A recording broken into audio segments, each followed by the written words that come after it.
US President Donald Trump on November 29 announced that the airspace in and around Venezuela should be considered completely closed, warning airlines, pilots and traffickers to stay out of the skies above the country. This dramatic step comes just days after Trump hinted at possible land strikes in Venezuela, framing the moves as part of his administration's intensified war on narcotics networks in the region. Donald Trump said, and I quote, "To all airlines, pilots, drug dealers, and human traffickers, please consider the airspace above and surrounding Venezuela to be closed in its entirety. Thank you for your attention to this matter." In a swift response, Venezuela's foreign ministry denounced what it called a colonialist threat from Washington, accusing Trump of trampling on the South American nation's sovereignty.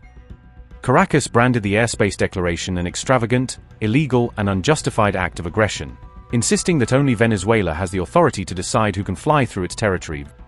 Venezuela Foreign Ministry said, and I quote, "Venezuela denounces and condemns the colonialist threat that seeks to affect the sovereignty of its airspace, constituting yet another extravagant, illegal, and unjustified aggression against the Venezuelan people."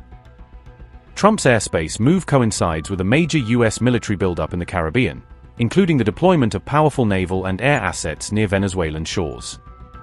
Meanwhile, on November 27, Trump had already signaled that US forces would soon launch operations on land in and around Venezuela, expanding a campaign that has so far focused on maritime targets.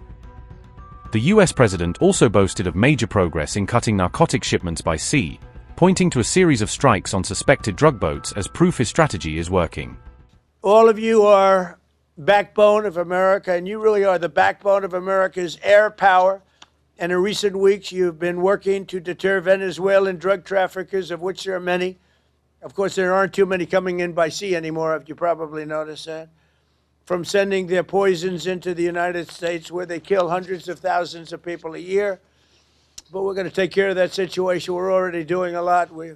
We've almost stopped. It's about 85% stopped by sea. You probably noticed that. People aren't wanting to be delivering by sea.